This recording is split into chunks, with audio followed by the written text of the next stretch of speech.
Ix-xahar ta' Marsa xlok wara nofsinhar kien mimli nies l-aktar turisti li qed igawdu l-vaganzi tagħhom f'Malta. TVM News taqsal il-numru ta' Maltin u turisti jekk jemnux li l-kwalità fir-restoranti żdiedet u jekk jaħsbux li ristoranti Maltin huma għalja jew jekk għandhomx prezzijiet raġonevoli. Dawn l-aħħar snin, 5, 6, 7 snin, għalija kien hemm improvement kbir fil-restaurant, l-istandard ola, u prezzijiet huma normali. Tejbu ħafna. F'liema sens? Rigward l-ikel tajjeb, prezzijiet mhux ħażin, u bas kont fejn mortikolu.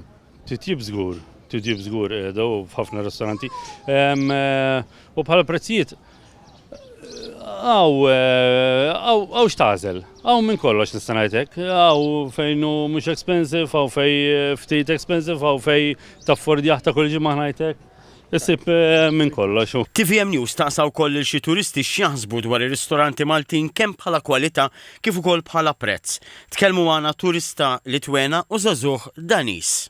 I think it's high quality. We like your dishes, your seafood of course, vegetables, fruits, everything is perfect. It's normal price for us. I think they're very nice. I really like the food. I like seafood, so it's nicer in Malta. So in Denmark, the prices are very high in restaurants, so I'd say they're very fairly priced. Price, food, good.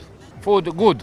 U tkellimna wkoll ma' nies li jaħdmu f'restoranti, staqsejna min fuq l-aktar jekk hux it-turist jew il-Maltin. Maltin taf inti sa jibqgħu dar sajru, meta joħorġu jgħidu ħanoħroġ, ħanikol sew u ħanonfoq, taf int.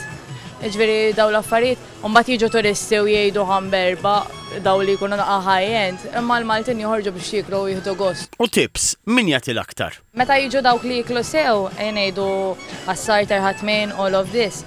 Jagħtu tip ġenwinament, jagħtu tip tajjeb, whereas il-barranin hekk ħadu s-sarter mejn u deżert ġieli laqqas jagħtu gas. Bħal-Maltin mawx.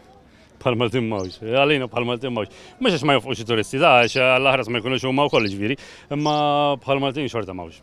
Skont is-sondaġġ tal-Assoċjazzjoni għall-Istabbilimenti tal-Ikel ACE, 40% tal-Maltin imorru jiklu f'restorant darba f'ġimgħa jew aktar minn hekk. Kważi 30% qalu jonfqu madwar 100 euro imqabbel ma' 3.7% tat-turisti. Kważi 50% tal-Maltin jemmnu li r-ristoranti llum huma aħjar minn 10 snin ilu. Min-naħa l-oħra l-istess sondaġġ juri li 58% tal-Maltin jemmnu li r-ristoranti f'Malta huma għalja.